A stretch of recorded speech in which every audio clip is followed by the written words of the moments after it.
amis du troisième âge et de la bande dessinée, bienvenue pour ce strip track consacré aux vieux fourneaux, que je présente avec mon ami, ce vieux camarade qui est Germain. Eh ben, t'as bien grandi. Voilà.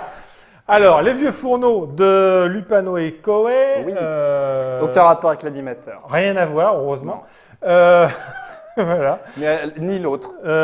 Et sachant que donc, Les Vieux Fourneaux, c'est une série qui a cartonné, hein, on peut le dire. Le tome 5 sort le 9 novembre, est sorti 9 novembre, puisque au moment où cette vidéo est diffusée, voilà, le tome viendra de sortir. il vient de sortir.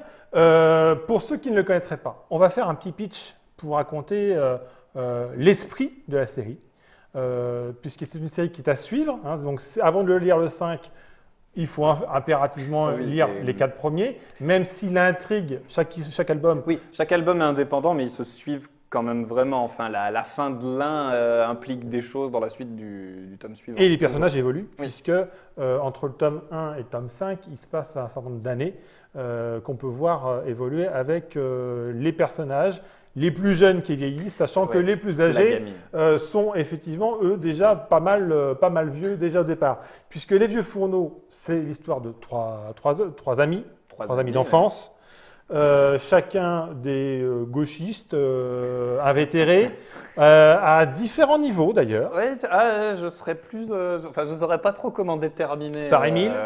Mimile. Je dirais qu'il n'est ni de gauche ni de droite. Il a fait des choses dans sa vie. Mimile était un aventurier, donc voilà, vous avez 3 personnages qui, alors, ils sont largement âgés, hein, puisque ils ont une vingtaine d'années dans les années 55, donc on peut considérer qu'ils sont nés au milieu des septuagénaires. Voilà. Dans la série. Les dates sont pas précisées, mais bon, on est. Voilà, mais on sait que, si on sait qu'ils ont 25 ans en 55, donc ils sont nés en 1930. Voilà. Donc vous avez un personnage qui est, alors lui est un anarchiste total. Oui, et toujours. Et toujours actif, avec que des personnes âgées, où ils font des stand-up pour foutre le foutoir au sein des assemblées générales du CAC 40. Un peu partout. De base, c'est pour militer pour les vieux malvoyants. Et puis bon, après, toute excuse pour foutre le bordel. C'est des gens cause pour laquelle il faut se battre. Ils sont contre la société contemporaine. Vous avez un ancien syndicaliste qui reste syndicaliste de l'âme, puisqu'il est toujours actif, il milite toujours, il manifeste. Et donc, justement, Émile, qui lui est en maison de retraite, et au départ, quand la première histoire commence, il est en maison de retraite. Il est un peu rangé des voitures. À la résidence Meuricy. Meuricy, voilà.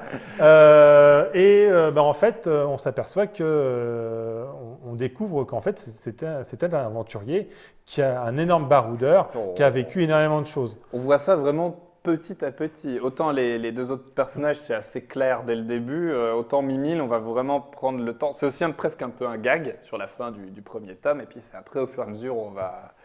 lui, plus que les autres, découvrir son passé. Enfin, les autres, on en sait déjà un peu plus quand on commence à gratter Mimile. Tout à fait. Et alors, je tiens à le dire, personnellement, ce ne sont pas des histoires de personnes âgées. Non, de vieux croulants. Ce n'est pas des histoires de vieux croulants, etc. Puisqu'en fait, les 4 premiers tomes, surtout, racontent toujours des épisodes, enfin des conséquences d'épisodes qui se sont passés dans leur jeunesse, dans leur adolescence, ou dans leur vie de jeune adulte. Et on découvre, par rapport à des personnes âgées qui ont l'air un peu respectables de loin, etc., on s'aperçoit qu'en fait, tous ces gens-là sont très proches de nous, puisqu'ils ont vécu des histoires d'amour, ils ont vécu des histoires d'engueulade, des histoires de bagarres. Ils ont véritable.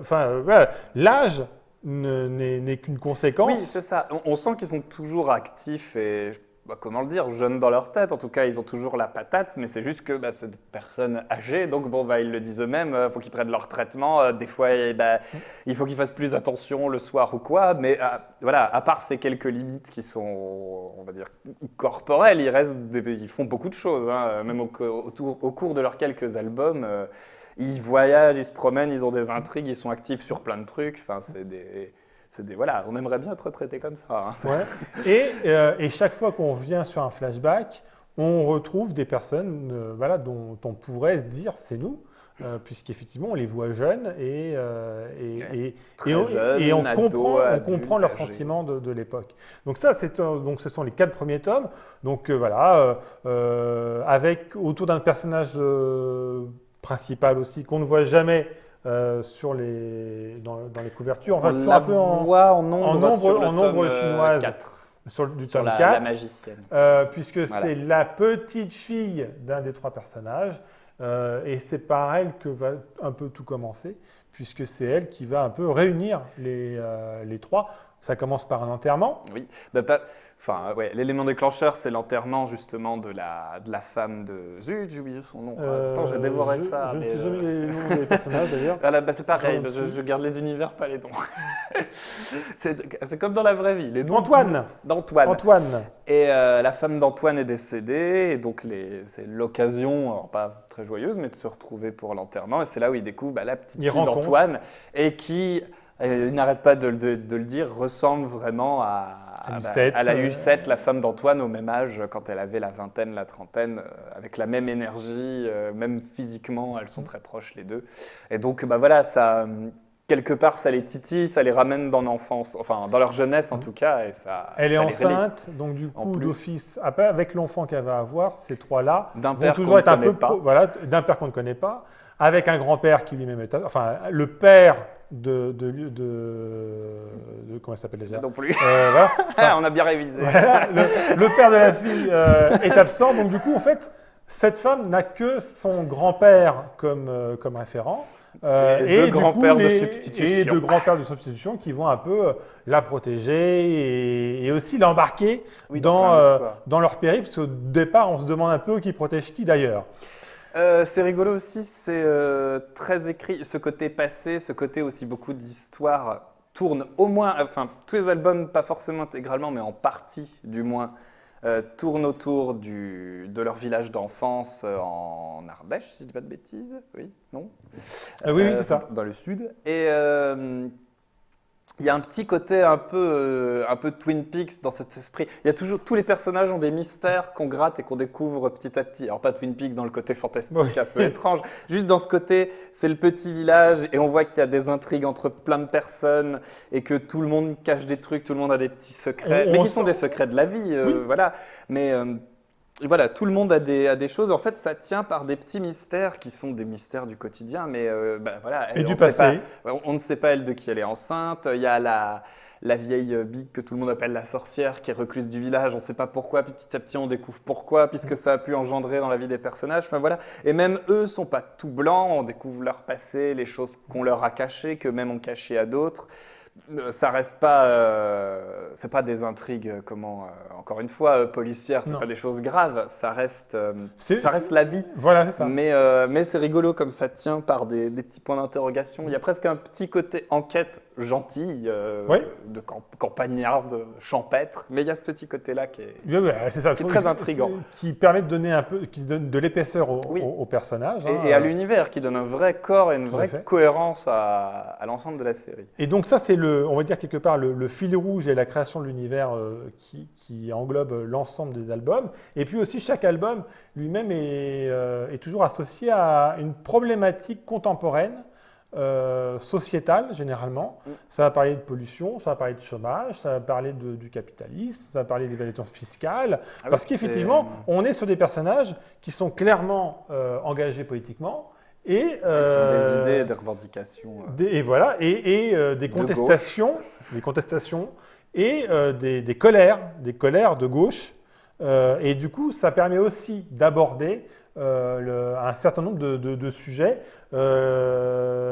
C'est pas que sur comment on vit au troisième âge. Le sujet existe toujours aussi, mais il y a aussi toujours des problématiques de la société. Et là, c'est sur. Ça. Et puis, ça reste drôle dans leur activité, dans leur activisme. Ils ont un côté presque happening, tu vois, ce côté très théâtral, c'est des mises en scène.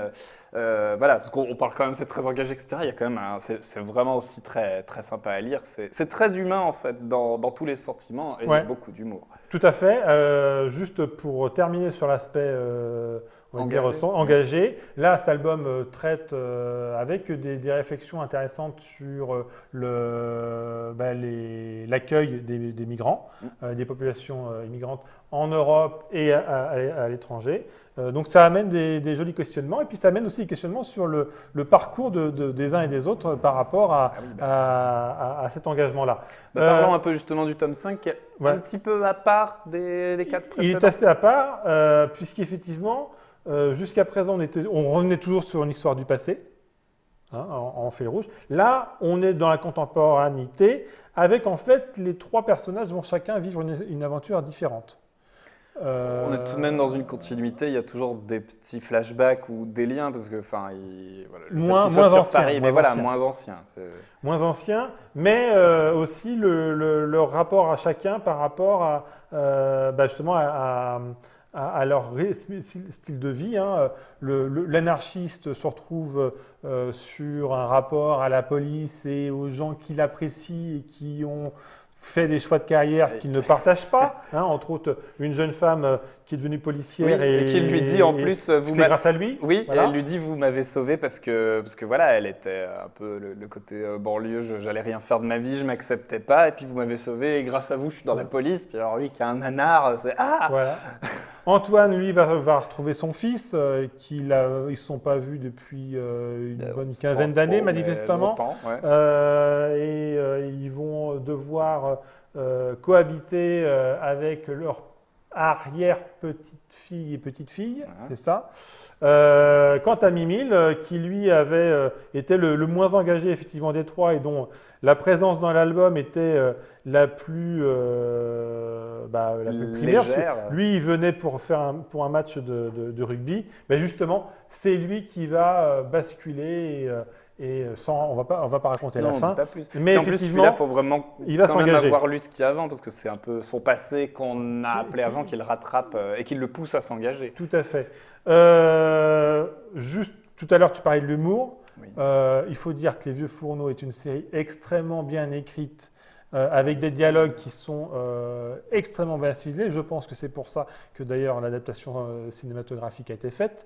Alors il y a effectivement une adaptation ciné. Pierre Richard et Eddie Mitchell, mais on l'a raté. Voilà. On ne sait pas ce qu'elle vaut. Pierre Richard et Eddie Mitchell, et le troisième Elle a l'air c'était bien. Jean Giraud. Ouais. Donc effectivement, en tout cas, on sait que toi, dans les extraits qu'on a pu voir, il y a des reprises de dialogues du tome 1. Donc des bons dialogues par des bons acteurs. Voilà, on est sur des très bons dialogues. Lupano est un scénariste de très très grand talent. Quant au dessin, c'est à la fois très très précis et ça se regarde vraiment dans le détail. Ah oui, tiens, si on fait une toute petite parenthèse, c'est devenu de plus en plus dans ce semi-réaliste un petit peu à la Seule, c'est-à-dire que les décors sont très très réalistes, les personnages plus gros nez, un peu plus BD malgré tout. Caricaturaux. Ça ne démarre pas comme ça. Moi, c'est d'ailleurs ce qui m'avait bien surpris sur le premier tome, et puis ça disparaît au fur et à mesure de l'album. Et justement, vers la fin, on commence à être dans des décors réalistes et des cadrages plus, on va dire, je sais pas comment, voilà, bien carrés, pas forcément des grandes contre-plongées. Mais ça démarre avec quelque chose très mouvementé, presque entre guillemets difforme, ça suit les rythmes du mouvement. En tout cas, sur le premier album, on dirait presque du Munuera dans les décors. Tu vois, ce côté difforme, si un personnage fait je sais pas comment dire, sur une route, et il est en voiture, et ben la barrière sur le côté va être complètement difforme et circulaire. Ça démarre vraiment comme ça. Et petit à petit, ça va vers ce côté un peu plus semi-réaliste, mais qui convient peut-être même mieux. Alors, cet album-là aussi est comme ça parce qu'on est sur le premier album, Citadin. Oui aussi, mais même les précédents, hein, les tomes 2, 3, 4 sont déjà dans cet esprit-là. Donc voilà, le tome 5, et voilà, si vous avez aimé les 4 premiers, je ne doute pas que vous apprécierez ce 5e tome. Si vous ne connaissez pas la série et que vous aimez des dialogues très très bien écrits, le premier est un véritable bijou des bons personnages, d'humour et puis ça charcle. Hein. Là, par exemple, ça rappelle un peu le passé du Gobos. J'avais un peu oublié que Gobos avait dessiné les costumes nazis, par exemple. Et ben voilà, ça le rappelle, tout simplement. Hein.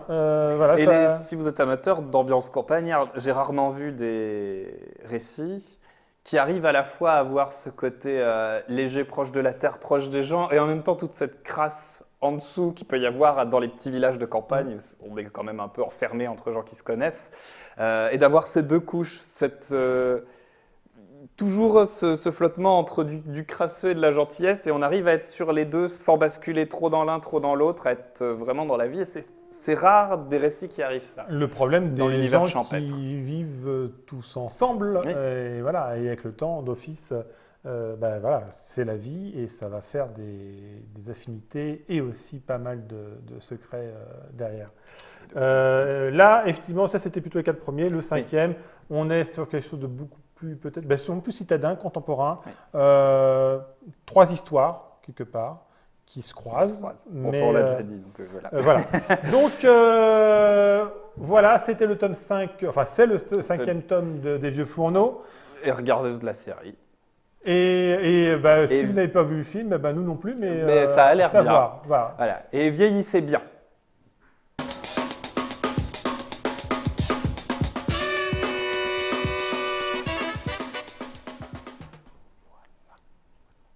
Arrête, on a dit qu'on parlait pas pendant les génériques. Chut.